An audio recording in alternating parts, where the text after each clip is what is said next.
Hi, I'm Simon from RidgeMonkey and I'm here today to show you how to make a tasty little dessert using one of our compact pans. These aren't just for toasties, they are for everything. What we got?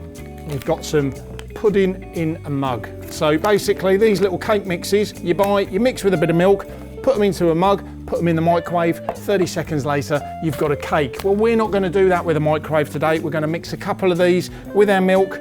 We're gonna put these Jaffa cake nibbles in there. Now, you don't just have to use these Jaffa cakes, you could use anything you like, Maltesers, cut up Mars bars, Snickers, Kit Kats, anything that you like that could go in there. Even those horrible strawberry centres that you left at Christmas from the tin of roses. We're going to mix it with milk, put it into our pan and just cook it off. So first of all, let's get these opened up and put it in. Now these are a really simple little thing to carry with you. As you can see, you know, they're already portioned. I'm doing this because there's a couple of us fishing, but you might only want to use one in there. That's perfectly fine. They cost about 50 pence each from your local supermarket. We mix with about 60 ml of milk. So for the two of them, that's 120 ml. Now there's 568 ml in a pint. So roughly looking at it, it's 5 fingers. You don't have to measure it. I'm just going to take it down to where the bottom of my thumb is. There we go, that's all you need. So you don't need to measure it out precisely. And we're just gonna mix that round. There you go, so using the fork, mix that. You wanna make sure that all of that powder's mixed thoroughly. You haven't got any big lumps in there, which is really, really easy to do. So, I don't know if you can see that, but that mix there, lovely. It's all mixed thoroughly through. We haven't got any of that powder left, combined with that milk. So the next thing to do is we're going to add these Jaffa cakes in. Going to move that milk out the way.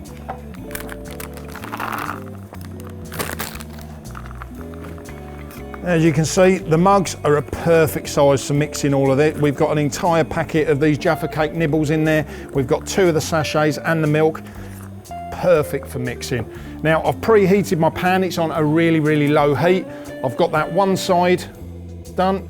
We're going to be using that just like an oven, as I stated. So the top's really warm there, and we are just going to pour this into the bottom now.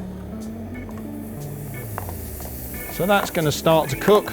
That's going to spread over our entire pan, but also that's going to give it enough room to rise up as it cooks. So we're just going to put that back on, turn that down a touch more, and there we go.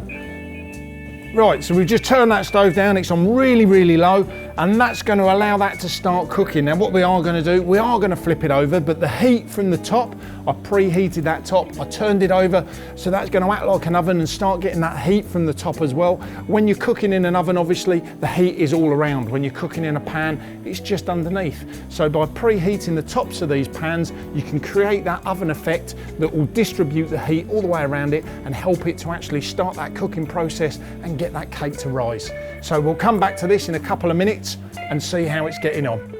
Right, so what you need to do is just keep an eye on these as you're cooking them. You'll see them coming through. You really don't want that too high, okay? So if it's high, the sugar in the chocolate, it's going to caramelize, it's going to start to burn, okay? So you just want these nicely cooking through, really, really low heat, and that cake's going to start to rise.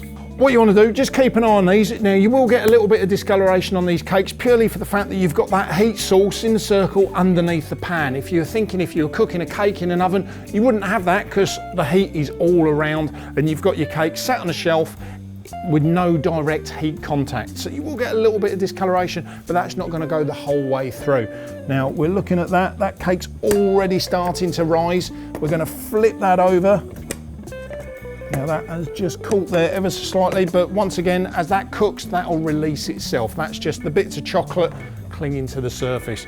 But you can see that that cake's already rising. So we'll come back to this in a couple of minutes, take a look and see how we're getting on. So the cake's been sat there now for a minute, no heat underneath it, just literally letting itself finish cooking through. We don't want to actually cook it too much because then it's going to be really dry and crumbly.